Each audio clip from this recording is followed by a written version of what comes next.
Fala galera, tudo bem? Aqui é o Sérgio do Coffee Enjoy. Tô aqui pra gente participar de mais uma semana do café junto com vocês aí. Durante essa semana a gente vai falar bastante coisa sobre café, que é uma bebida que a gente consome todos os dias. Então, nesse primeiro vídeo em específico, a gente vai falar sobre toda a cadeia do café, desde o plantio até o café ser torrado e chegar aí na tua mesa. A gente vai falar também depois em outros vídeos sobre a importância da torra do café. A gente vai falar também sobre diferentes métodos de preparo e como cada método de preparo produz um café diferente na xícara. A gente vai falar também um pouquinho sobre as moagens corretas de serem utilizadas para cada método de preparo. E eu quero, nesse vídeo específico, conversar com você sobre toda a cadeia do café e te mostrar que para produzir um café de qualidade não é simples. O café passa por diversos passos e esses passos todos têm que ser feitos com muita ciência e muito cuidado para a gente conseguir gerar lá no final uma bebida de excelente qualidade. E pessoal, só para compartilhar um pouquinho com vocês aqui os números da cafeicultura aqui no Brasil hoje, só para vocês terem uma ideia, hoje o café gera no Brasil mais de 8 milhões de emprego e existem mais de 300 mil produtores espalhados por 14 estados diferentes aqui do Brasil. Então é bastante coisa. E para vocês também entenderem o tanto que o brasileiro gosta de café, o mercado interno do Brasil é o segundo maior consumidor de café no mundo. A gente perde aí só para os Estados Unidos. O Brasil ele é o maior produtor e o maior exportador de café do mundo. E também para vocês verem o tanto que o café é importante no mundo inteiro, o café é a segunda commodity mais negociada do mundo. A gente fica atrás aí só do petróleo. Então com isso, galera, dá para vocês verem a importância do café e o tanto que o café é apreciado por todos. Só para complementar, é a segunda bebida mais consumida do mundo inteiro, fica atrás só da água. E é importante a gente saber o que a gente está consumindo, ainda mais uma bebida que a gente toma todos os dias. Então o nosso intuito aqui é mostrar para vocês como que o café é produzido, o que é preciso ser feito para a gente ter um café de excelente qualidade e o que existe aí no mercado. Então, por exemplo, eu quero começar aqui falando um pouquinho sobre a matéria-prima, que é o café cru, o café que é utilizado para ser torrado. Porque, como vocês sabem, o café ele já não nasce marrom e torrado e moído. O café é uma semente de uma fruta, a gente torra essa semente para obter o café torrado e depois a gente moe essa semente para preparar e ter o café que a gente está acostumado a beber. Então quero mostrar a primeira matéria-prima para vocês de um café que a gente chama de café tradicional. Percebam como essa amostra contém grãos defeituosos, contém pedacinhos de pau, contém os grãos defeituosos, são os grãos pretos, os grãos ardidos, grãos quebrados. Tudo isso é considerado defeito físico do café. E pessoal, é normal o café ter defeito. Por exemplo, uma laranja. Não é 100% das laranjas que são perfeitas. Tem algumas que vão apodrecer, tem algumas laranjas que vão dar bicho. Isso tudo é normal de acontecer na agricultura. O que precisa ser feito é uma seleção antes de levar isso para o mercado. Agora eu vou mostrar para vocês uma amostra de um café que foi selecionado, ou seja, o café passa por um processo de benefício, depois ele passa por um processo de rebenefício, que a gente vai falar sobre eles daqui a pouco, e durante esse processo de rebenefício a gente remove todas as impurezas que existem na amostra do café, igual vocês viram na amostra anterior. Então olha só para você ver, essa amostra ela é formada por grãos perfeitos, sem defeito. A tendência da bebida dessa amostra é ser muito melhor do que a bebida da amostra anterior que eu mostrei para vocês.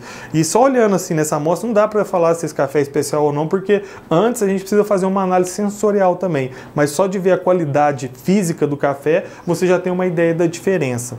Então tá, galera, agora que vocês viram aí a diferença física de um café tradicional e para um café especial e que o café também tem grãos defeituosos que precisam ser removidos, vamos falar de todo o processo que o café passa até ele chegar na tua mesa.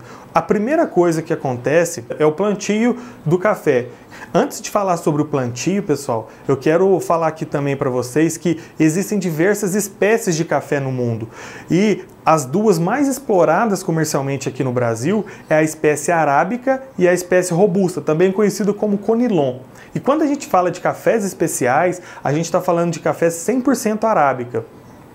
E dentro da espécie arábica existem diferentes variedades de café. Por exemplo, existe aí o Mundo Novo, o Acaiá, Catuai, Bourbon Amarelo, Bourbon Vermelho, e essas diferentes variedades elas apresentam variações, por exemplo, no tamanho que o pé de café pode atingir, diferenças também no tempo de maturação do fruto, diferenças de produtividade, diferenças de proteção em relação à praga, tudo isso varia de acordo com diferentes variedades.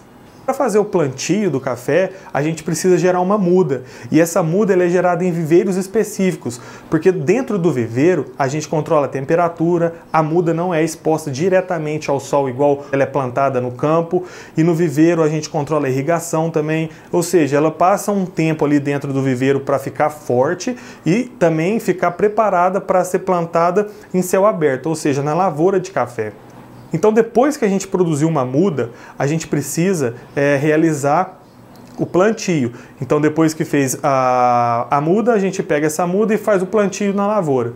Depois de ter feito o plantio, geralmente, depois de 18 meses é que vai dar a primeira florada do café. E é só depois da florada que vem os frutos. E aí, depois dessa florada, o café passa por diversos estágios até ele chegar no estágio maduro, que é o estágio que a gente deseja colher o café. Então, depois da florada vai vir um grão chumbinho, que a gente chama, depois do chumbinho vai vir aí o verde, depois do verde vai vir o fruto verde cana, depois do verde cana vai vir o fruto cereja, depois do cereja o passa e depois o café seco no pé, ou seja, o fruto do café vai secar no próprio pé de café. E a tendência é que nesse estágio mais avançado é que o fruto já tem uma qualidade inferior do estado de cereja, que é quando o café está maduro e é quando a gente quer colher ele. Então, a gente acabou de mostrar aí todos os estágios de desenvolvimento do fruto do café. Depois que o café desenvolveu e está na hora certa de colher, que é quando ele está no estado de cereja, a gente passa para o segundo passo, que é a colheita do café. E a colheita do café, pessoal, ela pode ser feita de diversas formas. Ela pode ser feita utilizando máquinas, que a máquina entra no meio do pé de café e dentro da máquina existem varetas que vão estar vibrando ali e essa vibração faz com que os frutos caiam, e essa é uma forma de fazer colheita. Existe também a colheita manual, que ela pode ser feita de forma de derriça. O que é isso? Que é o apanhador de café, vai lá no início do pé de café e puxa todo os frutos que estão ali no pé.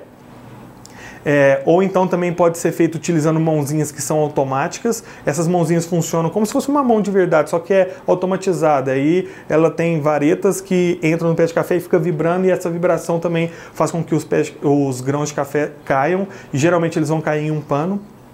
E a colheita manual ela também pode ser feita de forma seletiva, e é uma das mais caras que existem, que consiste em apanhar apenas os cafés maduros, ou seja, a pessoa vai lá e vai apanhar só aquele café que está no estado fruto de cereja, e os outros ela vai deixar os verdes ali desenvolver até eles chegarem no estado de cereja para depois poder colher também. Então vocês imaginam o trabalho que dá uma colheita manual seletiva.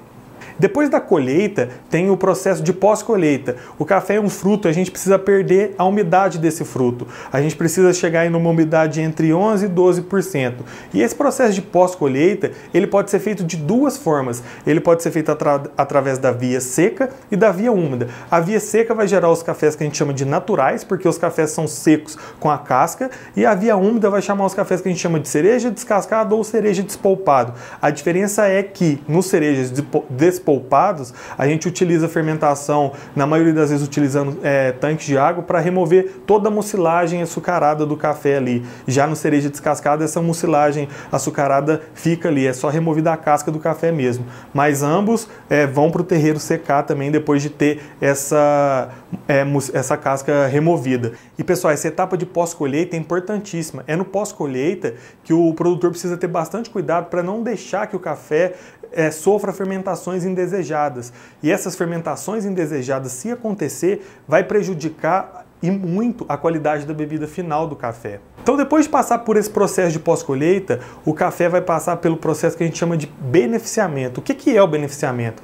O café ele precisa ter a casca removida quando feito através da via seca e ele precisa ter o pergaminho removido quando feito através da via úmida. E é nessa etapa de beneficiamento que a gente vai obter a semente verde do café.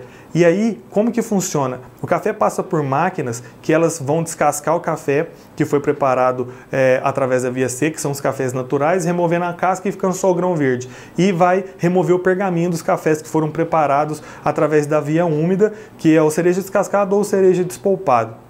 Depois de descascado, a gente obter aí a semente verde do café, a gente pode passar por um segundo processo, que é um processo de rebeneficiamento. O que é o rebeneficiamento? O rebeneficiamento, a gente vai tirar algumas impurezas que podem ter ali junto com o grão ainda.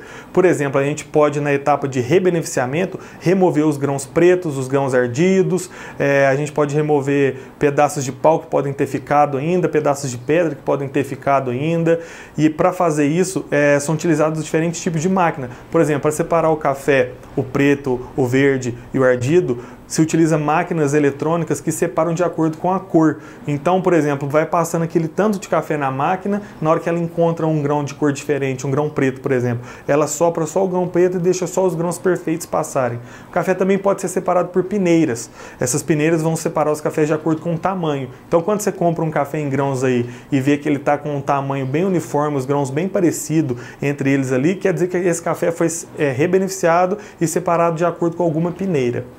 E depois então de fazer essa etapa de beneficiamento e rebeneficiamento, a gente vai fazer a classificação física do café. A classificação física do café, ela vai contar os defeitos físicos que podem ter ali no grão de café. E aí o que é defeito físico? Defeito físico, por exemplo, são defeitos de grão preto, de grão verde, de grão ardido, de grão brocado, grão quebrado, grãos conchas que a gente chama, e também pode ser pedra, pau, isso tudo são considerados defeitos físicos do café. E aí, de acordo com a quantidade de defeito encontrado no café, a gente vai ter um tipo para esse café. Os tipos eles podem ir de 2 até 8 e eles variam de acordo com a quantidade de defeitos. Então, por exemplo, o tipo 4 tem 26 defeitos, o tipo 5 tem 46 defeitos. Então, depois de ter feito essa classificação física e ter descoberto o tipo do café, a gente precisa fazer uma avaliação sensorial. E nessa análise sensorial é que a gente vai avaliar a qualidade da bebida do café. E como que essa análise sensorial é feita? De acordo com a classificação oficial brasileira, a bebida do café pode ser classificada da seguinte maneira, da melhor para pior, tá, pessoal? Estritamente mole, mole, apenas mole, duro, riado, rio e riozona. Já para avaliar os cafés especiais, a gente segue o protocolo da SCA. E esse protocolo são avaliados 10 atributos diferentes do café. Vou citar aqui alguns para vocês. É avaliado a doçura do café, a acidez, o corpo, a finalização. E todos esses atributos, no final da avaliação, vai ter uma nota. A nota para cada atributo ela vai de 6 a 10 e para ter a nota final do café é somado cada nota que foi dada em cada um desses 10 atributos e aí você vai ter a nota geral do café. E para ser considerado um café especial, o café precisa atingir um mínimo de 80 pontos. E vale lembrar que somente o profissional que a gente chama de Key Grader é o profissional que está apto de fazer esse tipo de avaliação e emitir um laudo com a pontuação do café. E depois de ter feito essa avaliação sensorial, a gente já vai saber se o café é especial ou não, então a gente precisa torrar. E é na etapa de torra que a gente vai transformar o grãozinho verde no grão marrom e que a gente está acostumado a ver por aí. E é na etapa de torra que acontecem essas diferentes transformações físicas e químicas que vão originar o café que a gente conhece. E diferentes pontos de torra vão gerar diferentes características na bebida do café. Por exemplo, uma torração clara, ela vai ter uma acentuada acidez, mas por outro lado vai ter uma suavidade no aroma e também no sabor. E já uma torração média, ela vai acentuar o aroma e o sabor do café. E a torração mais escura, ela vai mascarar defeitos que podem ter ali na bebida do café, porque ela vai trazer um intenso amargor para a bebida. Ou seja, você não vai perceber nada além do amargor na hora que você tomar um café que está com uma torra extremamente escura. E geralmente é isso que acontece com os cafés tradicionais. Então, pessoal, recapitulando tudo que a gente falou aí, ó, a gente falou sobre as diferentes espécies de café que existem e dentro da espécie arábica a gente falou um pouquinho das diferentes variedades que existem. Depois a gente mostrou como que é feito o processo de desenvolvimento da muda para depois realizar o plantio. Depois de realizado o plantio, a gente falou sobre o desenvolvimento do fruto do café. Depois que o fruto desenvolveu e está pronto para ser colhido, a gente abordou as diferentes formas de se fazer a colheita. Depois que o café é colhido, a gente falou sobre o processo de pós-colheita e da importância dele para a gente obter uma matéria-prima de excelente qualidade e falou também das duas possibilidades de processamento ali no pós-colheita, que é utilizando a via seca e a via úmida. Depois do pós-colheita, a gente falou um pouquinho sobre o beneficiamento e o rebeneficiamento do café, que é quando a gente vai obter a sementezinha verde do café ali.